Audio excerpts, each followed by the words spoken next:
우리에게 주시는 말씀을 통해서 예수님을 따르는 삶, 이런 제목으로 하나님 말씀 함께 나누겠습니다.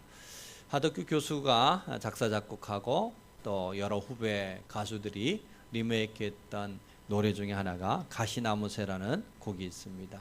그 곡의 일부를 읽어드리겠습니다. 읽어드릴 게 아니라 내가 한번 잘 부를 수 있으면 부르면 더 좋은데 전 못 불러서 오늘 읽어드리겠습니다. 내 속에 내가 너무 많아 당신이 쉴 곳 없네. 내 속엔 헛된 바람들로 당신의 편할 곳 없네. 내 속은 내가 어찌할 수 없는 어둠, 당신의 쉴 자리를 뺏고, 내 속엔 내가 이길 수 없는 슬픔, 무성한 가시나무 숲 같네. 저는 이 노래를 반복해서 여러분 들을 때 참 어쩜 이렇게 우리의 내면을 잘 표현했을까, 나의 모습을 어떻게 이렇게 잘 표현했을까, 이건 한 가수의 노래가 아니라 우리 모두의 노래이구나, 이런 감탄을 했던 기억이 있습니다. 여러분, 그런데 이 노래가 주고 싶은 진짜 메시지는 내 안에 여러 가지의 내가 있다는 것보다 더 중요한 것은 여러 가지 내가 있는데 그 중에 나는 어떤 나를 가꾸며 살아가느냐, 이게 더 중요하지 않을까요? 많은 내가 있다는 것이 중요한 게 아니라 그 중에 어떤 나를 가꾸며 살아가고 있느냐 하는 것입니다. 나의 안에 여러 가지의 나는 좋아하는 것도 있고 싫어하는 것도 있고 각기 다르겠죠. 어떤 먹이를 주냐에 따라서, 어떻게 가꾸냐에 따라서 우리의 인격이 달라질 거고 우리의 신앙의 종착역들이 달라지지 않을까요? 결국은 우리가 매일매일 무엇에, 누구에게 먹이를 주느냐, 누가 좋아하는 것들을 우리에게 공급하느냐, 어떻게 가꾸느냐, 이것에 따라 그 삶이 달라질 거라는 겁니다. 한마디로 얘기해서 우리가 하나님 앞에서 잘 가꾸는 삶의 모습, 그래야 내 속에 있는 여러 가지 나 중에 죽여야 할 나와 살리고 가꿔야 될 나를 잘 분별하여 가꾸게 되면은 결국 우리도 주님을 닮는 모습이 되어야 하지 않을까, 곧 주님을 따르는 삶을 살아야 되지 않을까 싶습니다.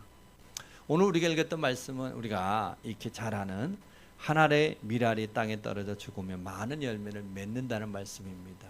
그런데 이 말씀이 단순히 우리에게 그래서 너도 풍성한 열매를 맺고 살아라라는 풍성한 열매를 맺기 위한 삶의 지혜를 주기 위한 말씀 정도가 아닙니다.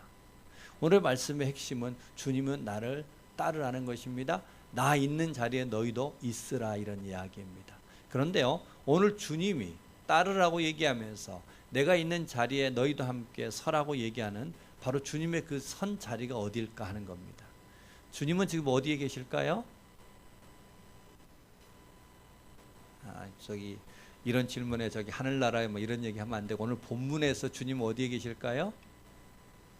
우리 지금 몇 주차 걸쳐서 예루살렘 입성을 지난 뒤니까 당연히 예수님은 예루살렘에 계시겠죠. 지금 죽음이 코앞에 닥쳐 있습니다. 예수님의 지금 예루살렘은 그냥 예루살렘이 아니라 본인의 십자가를 져야 되는 죽음의 자리입니다.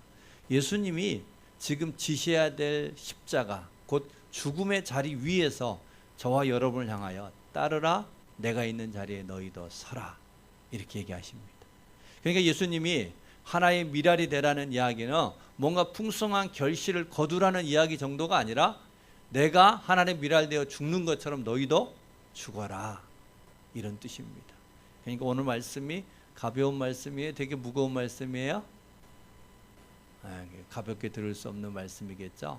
그러면서 주님이 이제 우리에게 말씀하시면서 들려주시는 그 한 이야기, 오늘 말씀하시는 그 말씀의 주 목적이라고 할 수 있는 26절 말씀을 다시 한번 같이 읽겠습니다. 26절 말씀입니다.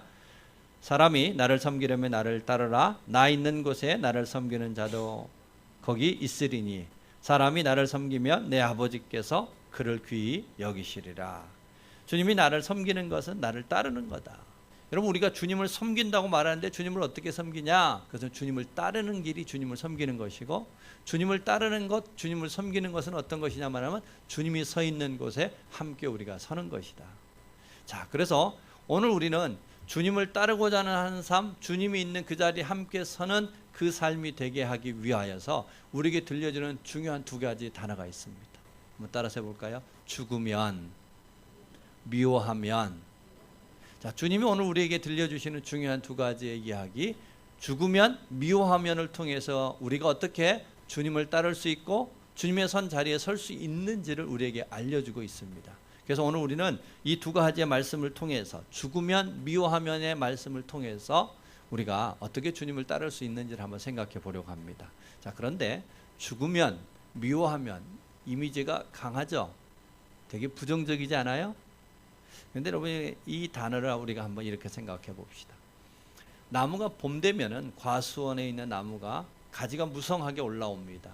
그럼 그 가지를 가만히 놔두지 않고 전지를 하죠. 잘라냅니다. 불필요한 가지를 잘라냅니다. 여러분, 야채밭을 갖고 보신 분들은 알겠지만 씨를 뿌려놓으면 야채가 촘촘히 올라와요. 그 가만히 놔두면 그 야채 쓸 수 있나요? 아니면 뽑아줘야 되나요? 뽑아줘야 되죠. 여러분, 가지를 잘라내는 거, 가지의 입장에서는 죽음인데 나무의 입장에서는 가꾸는 거죠. 야채도 뽑히는 입장에서는 죽음일 수 있으나 야채 밭을 생각하면 가꾸는 거죠. 오늘 우리에게 주시는 죽으면, 미워하면의 얘기도 똑같은 겁니다. 어느 입장에서 보면은 그것이 죽음이고 미워함이지만 나무의 입장에서 보면, 밭의 입장에서 보면은 가꾸는 것입니다. 우리는 앞서 그런 얘기했습니다. 가시나무, 새우, 가사처럼 우리 안에 많은 내가 있다고. 그 중에는 우리가 죽여야 될 나가 있고 미워해야 할 나가 있고, 그리하여 결국 나를 잘 가꾸는, 그리하여 주님을 따르는 삶이 되게 하는 길, 거기에는 반드시 죽음과 미워함이 필요하다, 이런 얘기입니다. 그러게 오늘 우리는 주님께서 우리에게 말씀하시는 죽으면, 미워하면이라는 이 두 단어를 가지고 어떻게 우리가 주님을 따를 수 있는 삶, 주님을 닮는 삶 될 수 있을지를 살펴보고, 저와 여러분 모두가 주님을 따르는 삶, 주님을 닮아가는 신앙 되기를 바랍니다. 첫 번째는 죽으면이란 단어의 의미가 뭘까 한번 살펴보겠습니다. 씨앗의 죽음은 내일의 결실을 위해 오늘의 권리를 심는 거다. 씨앗은 가만히 있으면 알곡인데 심으면 곧 그 알곡이 썩으면 풍성한 결실을 거두게 되는 것이죠. 그래서 결국 죽음이라는 것은 심음을 의미한다, 이런 얘기입니다. 오늘 말씀의 24절을 같이 한번 다시 읽겠습니다. 내가 진실로 너희에게 이르노니 한 알의 밀이 땅에 떨어져 죽지 아니하면 한 알 그대로 있고 죽으면 많은 열매를 맺느니라.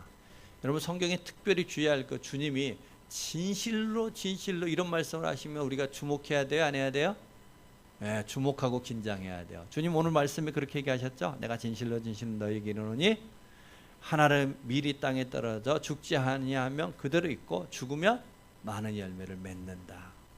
하나님이 땅을 다스리고 하나님의 생명을 간섭하시는 모든 원리 중에 하나가 죽음으로 생명을 태동하게 하고 죽음으로 생명이 자라나게 하는 겁니다. 여러분, 우리가 보여지는 모든 생명들마다 그 무언가의 죽음으로 말미암는 것이죠. 씨앗이 죽어야 싹이 나고 나무가 자라나게 되죠. 여러분, 자랄 때도 그냥 자랄 수 없어요. 자라는 성분의 거름이 되는 것은 대부분 또 다른 누군가 죽음이지 않나요? 저와 여러분의 오늘 모습도 부모님의 희생이 있었기 때문에 가능했죠. 그뿐만 아니라 많은 생명들이 죽었기 때문에 오늘까지 살아왔죠. 멸치볶음 먹으면 몇 마리 잡아먹는 거예요? 네, 수십 마리 잡아먹는 거예요. 알탕 먹으면 수백 마리 먹는 거예요. 우리가 수없이 많은 생명을 취했기에, 곧 죽음이 있었기에 오늘 우리가 살아있는 것이죠. 하나님의 섭리의 방법입니다. 여러분, 이 땅에서 주님도 마찬가지셨습니다. 주님이 지금 말씀하시는 그 자리가 죽음의 자리라겠습니다. 주님은 죽음이 편했을까요? 피하고 싶으셨을까요? 주님은 죽음이 좋으셨을까요? 아니죠. 주님도 죽음을 피하고 싶었어요. 이 잔을 내게서 거두어지길 원한다고 고백하셨습니다. 그럼에도 불구하고 주님은 그 자리에서 죽음을 감당하셨던 것은, 곧 본인이 하나님의 미랄이 되셨던 것은, 주님이 죽으셔야만 우리 안에 영원한 생명의 결실이 거두어지기 때문입니다. 피하고 싶으셨으나 주님은 친히 미랄이 되셨던 것은 소망의 결실을 보았기 때문입니다. 여러분, 옛날에 우리나라에 보릿고개가 있었어요. 다 굶던 시절이 있었습니다.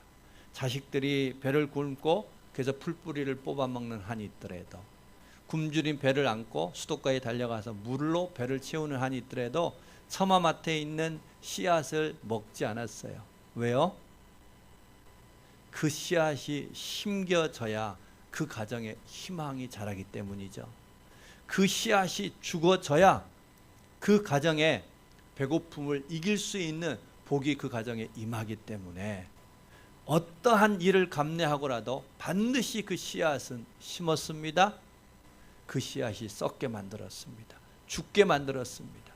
지금 배가 굶어 죽을지라도 그 곡식을 먹지 않고 썩게 만들었어요. 죽게 만들었어요. 썩어야 죽어야 그 가정에 내일이 있기 때문입니다. 우리 주님도 지금 똑같은 고백을 하고 있습니다. 주님이 서신 자리 어떤 자리예요? 미랄로서 죽어지는 자리입니다. 썩어지는 자리입니다. 여러분, 그러면서 주님이 우리에게 따라오라 얘기하십니다. 곧 우리도 심는 삶을 살라는 겁니다. 저희 집에 고3 아이가 있습니다. 여러분, 고3의 시절은 오늘 내가 시간이 있다고 해서 그걸 마음껏 텔레비를 보고 게임을 하고 쉴 수 있는 게 아니죠. 철저히 고3의 시절은 심는 시간이지 않아요? 수능 뒤에 있을 영광을 위해서 자신을 심고 있죠. 여러분, 우리의 삶도 오늘 예수님이 나를 따르라고 하는 삶도 다른 데 있는 게 아니라 우리에게 허락되어 있는 것들 가운데 일부를 심으라는 겁니다. 오늘 전부 다를 쓰지 말고 씨앗으로 심는 삶을 살라, 이런 얘기입니다. 여러분, 새벽 기도를 위해서는 아침에 달콤한 잠을 씨앗으로 심을 때 새벽 기도에 참여할 수 있습니다. 말씀을 보는 삶은 드라마 보고 싶은 그 시간을 쓸 줄 알아야, 심을 줄 알아야 말씀을 봅니다. 제가 주로 만나는 목사님들이 개척교회 목사님들이 많습니다. 개척교회 목사님들 이렇게 보노라면은 참 저분은 왜 목회하시나 이런 생각이 들어요. 왜냐면은 그분들 나름대로 직장생활하고 연금이 잘 나오는 분들이 꽤 있습니다. 연금 나오면 본인 편하게 살 수 있어요. 그런데 개척을 해가지고 교회 월세를 감당하기 위해서 아르바이트를 다니셔요. 나 혼자 살려면 편하게 살면 되는데 개척을 해서 성도님들을 섬기고 또 말씀을 전하고 나누기 위해서 자기가 아르바이트를 해가면서 그렇게 사역합니다. 우리나라 교회의 60%의 교회는요, 목사님들이 사례를 제대로 못 받고 살아요. 그렇게 그들이 그런 삶을 사는 이유는 주셨던 은혜가 감사하여 자신을 심고자 함이기 때문이지 않겠어요? 오늘 누리려고 마음을 먹는다면은 굳이 그런 삶 살 필요가 없어요. 그러나 주님 따라서 주님 닮은 자가 되어져서 자기도 작은 미랄이 되어 심는 자 되고 싶어서 자기를 심고 살아가는 것이죠. 저희 집에서 한 5분 거리에 한 400~500명 정도 되는 모이는 교회가 있습니다. 새벽 설교에 잠깐 말씀을 드렸던 내용인데요. 그 교회가 작년부터 교회를 새로 크게 공사를 하기 시작했어요. 본당이 있는데 그 본당을 한쪽을 허물고 본당을 크게 확장하고 교육관 같은 건물 빌딩 2개를 크게 세웠어요. 제가 얼추 보기에 400~500명대 교회가 할 수 있는 공사가 아니었어요. 못 잡아도 2~3천명대 되는 교회가 할 수 있는 공사였어요. 아니, 저 교회가 어떻게 돈이 있어서 저 큰 공사를 할까 그렇게 궁금함으로 바라봤는데 내용을 그래서 다른 분 통해서 듣게 됐는데 알고 봤더니 그 교회 장로님 한 분이 100억을 헌금했다는 겁니다. 100억을 혼자서 헌금하셨고요. 그런데 그분이 100억을 헌금한 후에 사업을 크게 하시는 분인데 재정 문제로 인하여 감옥에 다녀오신 뒤에 뭔가 깨달음이 있었던지 다시 100억을 또 헌금을 하셔서 200억을 그 교회에 헌금하셨다는 겁니다. 여러분, 한 장로님이 200억을 헌금한 거 보통 일이 아니죠. 여러분, 돈이 많다고 헌금이 저절로 되는 게 아니죠. 여러분, 돈이 많으면요, 돈의 귀함을 알기에 더 아끼고 더 쓰기가 쉽지 않지요. 그분이 200억을 헌신했다는 것은 굉장히 놀라운 일입니다. 큰 헌신입니다. 아름다운 하나님 앞에 보였던 열심입니다. 그런데 저는 그 이야기를 듣는 순간 너무너무 안타까웠어요. 아니, 안타까움이 아니라 속에서 화가 올라왔어요.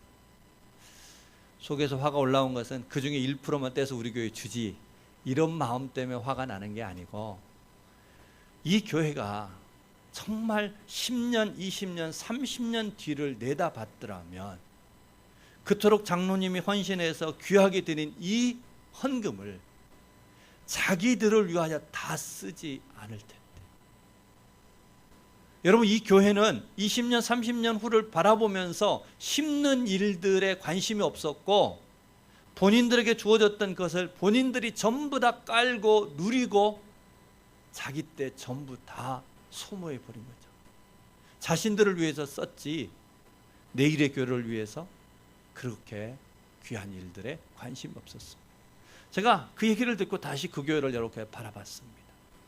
그렇게 되면 안 되겠지만 제 마음속에 20년 후에 영혼들이 텅 비어 있을 그 교회가 보이는 것 같았어요. 그렇게 귀한 헌신으로 그 건물을 만들어 놓았으나 허망한 예배당이 되어질 것 같은 그 모습이 그려졌어요. 여러분, 가정도, 교회도, 사회도, 국가도 심는 곳만이 내일이 있지 않겠어요? 심을 때만이 결실하는 소망이 있지 않겠어요? 여러분, 가을이 됐다고 모두가 다 거두는 게 아니라 심은 자만 거둘 수 있습니다. 할렐루야. 여러분, 항구에서 새벽에 배를 떠나 보낸 사람들만이 만선의 배가 되어 돌아올 것을 기다릴 수 있지, 새벽에 배를 띄워 보내지도 않은 사람이 옆 사람이 기다린다고 같이 만선의 배를 기다리는 것은 얼마나 허망한 일이냐는 겁니다. 오늘 한국 교회가 이와 같은 열매를 거두었던 것은 우리의 앞세대의 과거의 선배들이 심었기 때문입니다. 그런데 지난 한 20여 년 동안 한국 교회는 심지를 않았습니다. 거두려고만 했습니다. 그러기에 모든 교회들 가운데 내일의 교회라고 말할 수 있는 다음 세대들을 찾아보기 어렵게 됐습니다. 여러분, 우리 교회도 하나님 앞에서 비록 오늘 우리가 살아가는 일들이 퍽퍽하고 버거움이 있을지라도 우리 교회는 내일을 위하여 심을 줄 아는 교회가 되기를 소망합니다. 주님이 지금 죽음의 자리에서 친히 미달이 되시면서 너희도 나를 따르라고 얘기하셨던 주님의 그 마음 속에는 너희들도 나와 같이 하나의 미달이 되라는 것입니다. 심겨지는 자가 되라는 것입니다. 하나님의 그 생명의 풍성한 열매를 위하여 주님을 따르는 자들이 심겨져야 된다는 말씀입니다. 저와 여러분이, 우리 교회가 하나님 앞에 심겨지는 하나의 미랄되는 공동체 되기를 소망합니다. 그 신앙과 영성을 간직하는 그런 교회가 되었으면 좋겠습니다. 심는 자만이 때가 됐을 때 거둘 수 있습니다. 기대할 수 있습니다. 소망을 가질 수 있습니다. 그런데 여러분, 누가 심을까요? 사랑과 소망을 바라보는 사람만 심습니다. 누가 심는다고요? 사랑과 소망을 보는 사람. 여러분, 각각의 가정에 누가 돈 제일 많이 써요? 자식이 제일 많이 쓰잖아요. 그래서 가정마다 소망이 있는 겁니다. 왜 그렇게 자식을 위해서 제일 많이 써요? 사랑하기 때문에. 주님 위에 신이 하나의 미랄되어 예루살렘에서 골고다 언덕에서 죽어진 하나의 미랄로 썩어지셨을까요? 저와 여러분을 사랑했기 때문에. 여러분, 우리는 구호로서 우리도 심읍시다. 그래서 내일의 소망을 거둡시다. 구호로 외친다고 해서 심는 것이 아니라 주님의 그 사랑이 내 안에 부어질 때 심을 수 있습니다. 우리 하나님께서 천지 만물을 주관하시며 눈물로 씨를 뿌린 자 반드시 기쁨으로 거둘 거라는 그 하나님을 바라보는 자, 하나님에 대한 소망함을 가진 사람만이 심는 역사가 가능합니다. 우리 하나님의 사랑 안에서 그 하나님을 바라보며 하나님에게 소망을 둠으로 저와 여러분이, 우리 교회가 심을 줄 아는 공동체 되기를 주의 이름으로 축복합니다. 이것이 한 비랄 되어 죽어가는 죽으면의 의미입니다. 동시에 주님은 우리에게 죽으면과 함께 미워하면에 대하여 말씀합니다. 두 번째, 미워함의 의미는 이런 것입니다. 자기 생명을 미워함은 영원한 생명의 보존을 위해 하나님께 맡기는 삶이다. 여러분, 우리가 사랑하는 것이 지극한데, 자기를 사랑하는 자기애가 기본인데, 우리 주님은 다음과 같이 말씀하십니다. 우리 25절 말씀 다시 한번 같이 읽겠습니다. 시작. 자기의 생명을 사랑하는 자는 잃어버릴 것이요 이 세상에서 자기 생명을 미워하는 자는 영원하도록 보존하리라. 여러분, 이 말씀에 잘 보면은 사랑하고 가꾸고 자기를 잘 보호해야 지킬 것 같은데 사랑하면 잃어버릴 거고 오히려 미워하면 영생하도록 보존한다. 이렇게 말씀합니다. 먼저 주님이 우리에게 사랑하는 자는 잃어버릴 것이다. 여기에서 잃어버린다라는 말은요, 깜빡 잊었다는 거라든지 뭔가 분실했다는 뜻이 아니라 파괴했다 이런 얘기입니다. 그러니까 얼마나 역설적인 몰라요?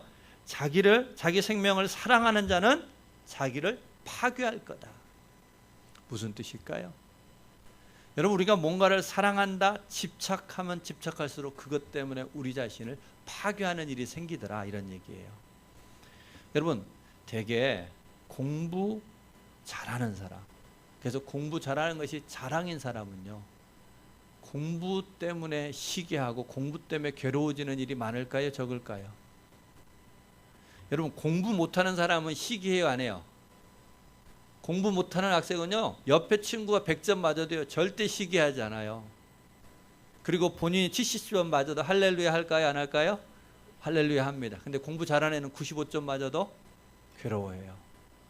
여러분, 그 지식을 가지고 결국은 나중에 잘 쓰면 좋은데 우리에게 공부 잘하는 지식을 가지고 바르게 쓰는 사람이 그렇게 많지 않아요. 결국 자기가 사랑했던 것, 그것 때문에 자기 자신이 넘어지고 또 그것 때문에 자기가 파괴되는 일들이 많더라. 여러분, 자식에게 가장 집착한 부모가 자녀 때문에 가장 힘들어하는 거 아세요? 자녀 때문에 가장 많은 상처를 받는 부모는요, 자녀에게 집착하는 사람입니다.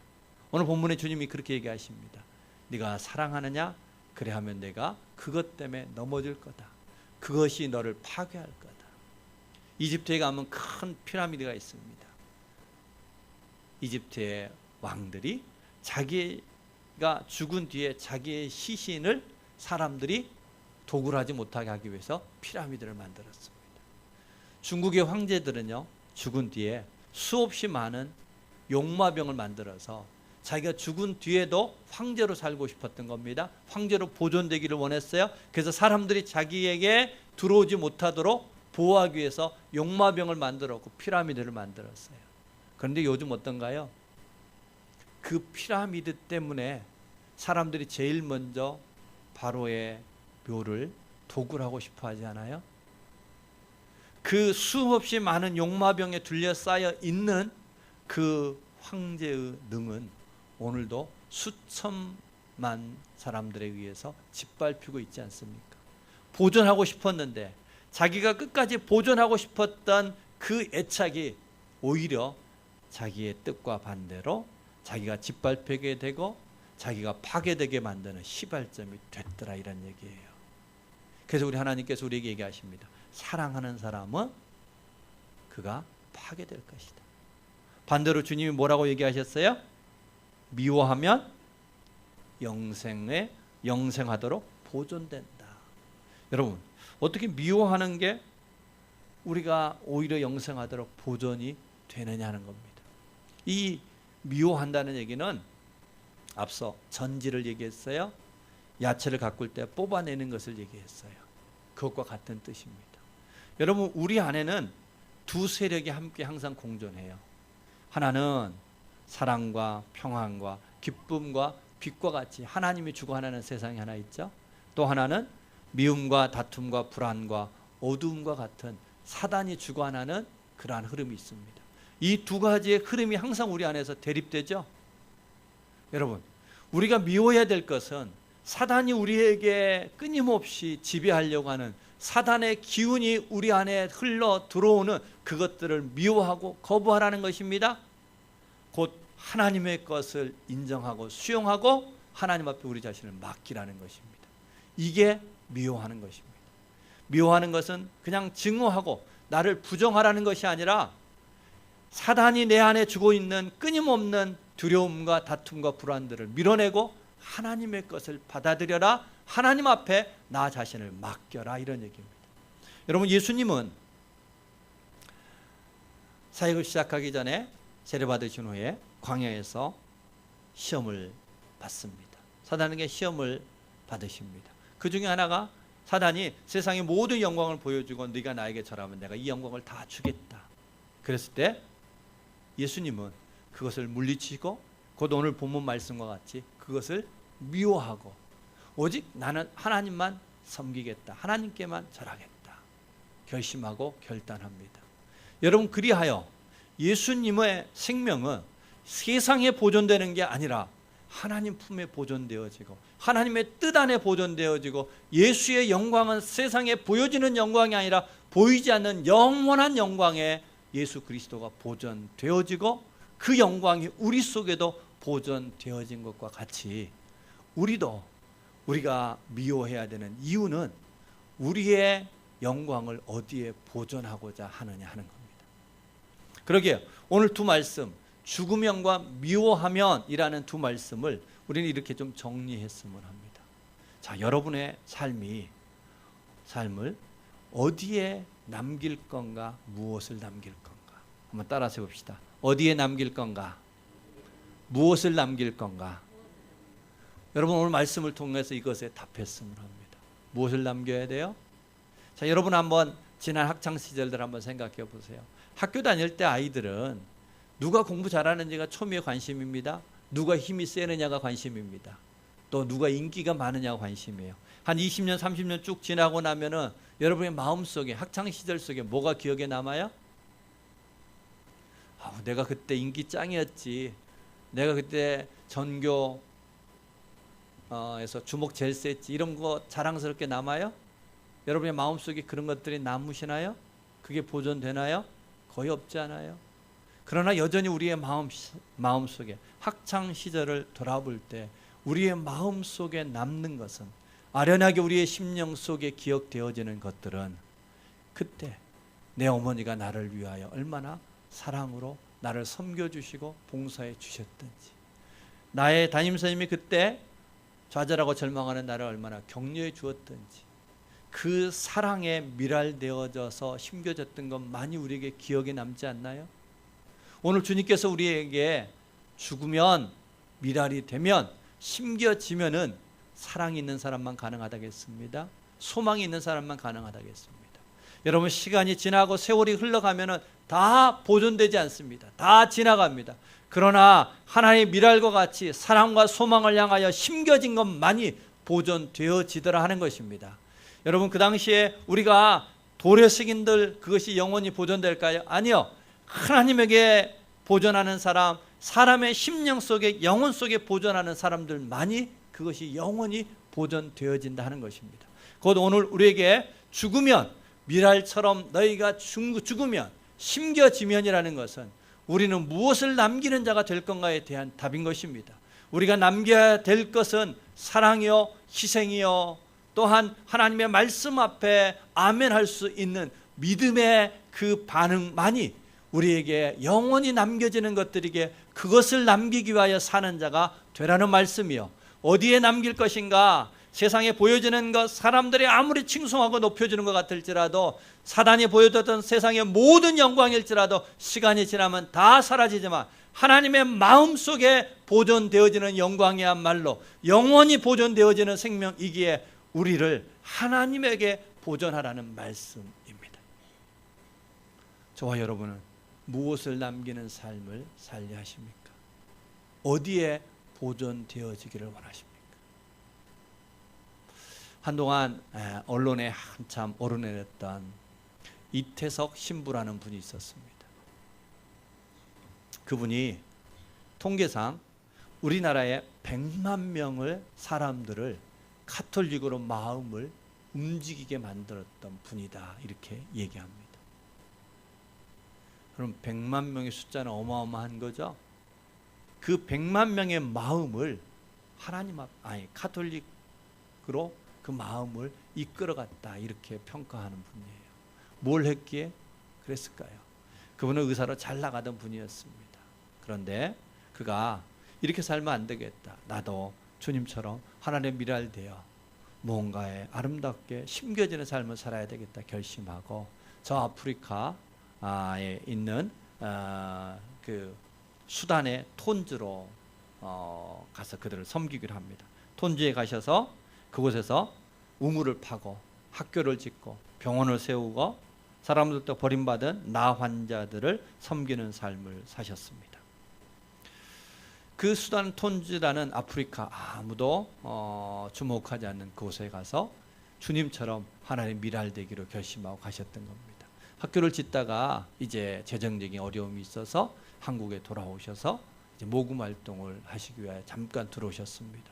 근데 들어오셨을 때 건강이 안 좋아서 잠깐 병원에 건강 검진을 받았더니 대장암 말기 판단을 받습니다. 그런데 이제는 자기 앞에 죽음이 코앞에처럼 다가왔음에도 불구하고 자기를 살피지 않고요. 그분은 여전히 그 나머진 삶을 수단에 그 학교를 짓고 그들을 섬기는 일을 위하여 끝까지 미랄로 자기를 드립니다. 그런데 더 사람들의 마음을 감동시켰던 것은 자기 죽음이 코앞에 와 있어도 자기의 나머지 생명을 기꺼이 하나님의 미랄로 드리면서 하나님 위하여 단 한순간도 원망하지 않고 하나님에 대해서 감사했고요. 그의 얼굴은 항상 빛났고요. 밝았습니다. 그래 결국 그는 남겨진 마지막 생명까지 통으로 수단에 심으셨습니다. 어떻게 됐을까요? 네. 그분은 그들을 사랑해요. 예수님처럼 예수님을 따르며 수단에 가난하고 헐벗고 배우지 못한 자들을 위하여 자기를 미랄로 드림으로 인하여서 그 수단에 있는 수없이 많은 영혼들을 하나님 앞에 인도합니다. 그리고 그 수단에 있었던 많은 톤주의 사람들은 그 이태석 신부를 이렇게 기억합니다. 성경에 의해서 읽었던 하나님 같은 삶을 사셨던 분입니다. 우리는 신부님을 통해 하나님을 보았습니다. 여러분, 이분이 충분히 자기의 것들을 누릴 수 있음에도 불구하고 그것을 다 누리는 자가 아니라 하나님 앞에 심었습니다. 오늘날 교회도 하나님을 따르고 예수 그리스도를 닮기를 원하고 그분을 예배하기를 원한다는 교회도 심는 일을 소홀히 하고 자기에게 허락되어졌던 모든 것들을 다 누리며 그 위에 깔고 앉으려 하는데 오히려 우리보다 하나님을 더 알지 못한다고 우리가 평가했던 그들도 주님을 따라서 미랄되는 삶을 자처하고 심겨지는 삶을 소망했고 그들의 영혼 안에 보존되어지고 하나님의 심령 속에 보존되어지는 삶을 사모했다는 것입니다. 여러분, 그분은 이미 주님의 부름을 받았으나 여전히 그곳에 있는 수단의 톤지에 살아가는 많은 사람들의 심령 속에 그분의 삶은 보존되고 있는 겁니다. 무엇보다 우리 하나님의 마음 속에 그분의 삶은 아름답게 보존되어져 있는 것입니다. 오늘 주님은 우리에게 그 삶을 살라고 주님은 부르십니다. 주님을 따르라고 얘기하십니다. 내가 선 그 자리에 너희도 함께 서라고 얘기합니다. 여러분, 이런 얘기를 할 때마다 마음 한편에 저부터도 그런 생각이 들어요. 그분은 의사였으니까, 그분은 가진 게 있었으니까, 심을 게 있었으니까 심으셨지. 나는 심을 게 없는데, 나는 심고 싶어도 별로 심을 만한 것이 없는데 라고 나는 예외인 것처럼 그 하나님의 심으라는 명령 앞에, 미워하라는 명령 앞에 나는 살짝 비껴서려고 하는 마음들이 있지 않나요? 그럴 때마다 제 안에 또다시 생각나는 한 분이 있습니다. 전에 서울에서 제가 목회할 때 저희 교회에 김동규 집사님이라는 분이 계셨습니다. 그분은 저 해남에서 시골에서 그 어머니 아버지가 학교 한번 가보지 못한 그런 배움이 없는 어머니 밑에서 소아마비 자녀로 태어났습니다. 부모가 아무런 돌봄을 베풀어 주지 않았습니다. 재활 같은 것은 꿈에도 꿀 수 없었습니다. 그래서 그분이 하실 수 있는 것은 오직 팔로 기어다니는 정도였습니다. 그분이 어쩔 수 없이 그 삶을 그대로 살기가 너무 안타까워서 자기 스스로 산에 나가 날마다 흙밭에서 구르면서 스스로 재활을 하여 겨우 걸을 수 있는 분이 되셨어요. 그래서 보면은 늘 위태로울 만큼 한 45도 기우뚱거리면서 걸어가시는 분이셨습니다. 배움이 없었어요. 그분은 다른 아이들, 학생들 이름표 보면서 글을 배우셨습니다. 그런 집사님이셨어요. 근데 이분이 언젠가부터 교회 청소를 자청하셨습니다. 교회까지 오기 위해서는 한 10몇 킬로의 거리를 택시를 타고 오셔야 했습니다. 다른 사람 같으면 1시간이면 청소하는데요, 이분은 걷는 것도 불편한 그 몸을 가지고 청소기를 돌리시고, 그리고 밀대질을 하시고, 본당이 의자를 정리하는데 3시간 가깝게 걸렸습니다. 여름이면 항상 옷을 하나 다시 준비해 오셨어요. 왜냐하면 청소가 끝나면 땀으로 옷이 흠뻑 젖었기 때문에. 그래서 예비 옷을 준비해 오셔가지고 그렇게 매주 교회 청소를 혼자서 담당하셨습니다. 여기까지도 아름답죠.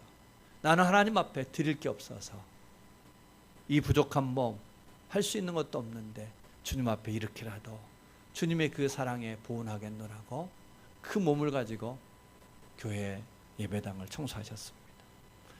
그 삶도 귀한데요, 그 삶을 지켜보는 사람들에게 이런 고백들이 나왔습니다. 저희 교회에 새로 왔던 새 가족들이요, 제 설교 때문에 이 교회에 정착하겠다 이런 고백은 많지 않았는데, 그 집사님의 모습을 보니 저런 분이 다니는 교회라면 나도 이곳에 예배하겠노라고, 그분의 삶을 보면서 그분들의 마음에 큰 울림이 되었고, 제가 여러분한테 그분의 이야기를 직접 전해 들었던 적이 있습니다. 여러분, 이분은 내가 아무것도 할 수 없어서 소아마비로 자기 몸도 가누지 못하지만, 그리하여 그가 심는 삶에 나는 예외라고 물러나지 않고, 나는 소아마비일지라도, 그리하여 내 몸 하나 추스리기 어려울지라도 그 나로서도 내가 심을 만한 일이 있다면 심겠노라고 결심하며 사셨던 거 아닐까요? 그분은 예수님을 따르는 하나님의 제자이지 않았을까요? 그분은 예수님이 쓰셨던 그 자리가 어떤 자리인지를 누구보다 풍성하게 잘 아셨던 분이지 않을까요? 혹 우리는 더 건강하고 더 많은 것을 가지고 더 많은 것을 누리는 것 같아 보일지라도, 혹 우리는 그분만큼도 심지 못하고 살아가고 있는 것은 아닌지. 여러분, 우리가 심지 않았는데 어찌 거둘 게 있겠습니까? 새벽에 배를 띄어보내지 않은 그 항구에서 나도 저녁 노을에 나의 배가 돌아올 것을 기다리는 그 허망과 같은 그런 신앙생활을 우리도 반복하고 있지 않는지를 오늘 본문은 우리에게 돌아보라고 말씀하십니다. 하나님 미랄되어 죽으라고 얘기하는 것은요, 우리에게 모든 것을 다 포기하고 살라가 아니라 우리에게 소망을 바라보며 심으라는 것입니다. 심는 자만이 거둘 때 거두는 영광이 있을 줄로 믿습니다. 우리 교회도 심는 교회가 되기를 바랍니다. 우리 성도님들도 심을 줄 아는 신앙을 이어갈 수 있기를 바랍니다. 주님은 오늘 그러한 신앙의 삶을 살도록 주님을 따르라고 하는 것입니다. 주님이 선 그 자리에 서라고 우리에게 말씀하시는 것입니다. 또한 우리에게 미워하라는 것입니다. 미워하는 것은 우리를 거부하고 우리를 부인하라는 것이 아니라 가장 영광된 곳에 보존되는 자가 되라는 것입니다. 여러분은 무엇을 심을 것이며 어디에 보존될 것인지 오늘 여러분의 기도를 통해 하나님 앞에 답하실 수 있었으면 합니다. 주님, 오늘 말씀을 통해서 우리에게 다시 한번 묻습니다. 너는 무엇을 남길 거며 어디에 남길 것인가? 우리 주님 앞에, 주님, 나도 미랄되어서 그 사랑을 알고 그 소망을 바라보며 나도 심는 자 되고 싶습니다. 나도 그리하여 때가 되면 거둘 수 있는 신앙 되고 싶습니다. 하나님, 내가 세상에 보존되는 것이 아니라 하나님의 품속에, 영혼들의 심령 속에 보존되고 싶습니다.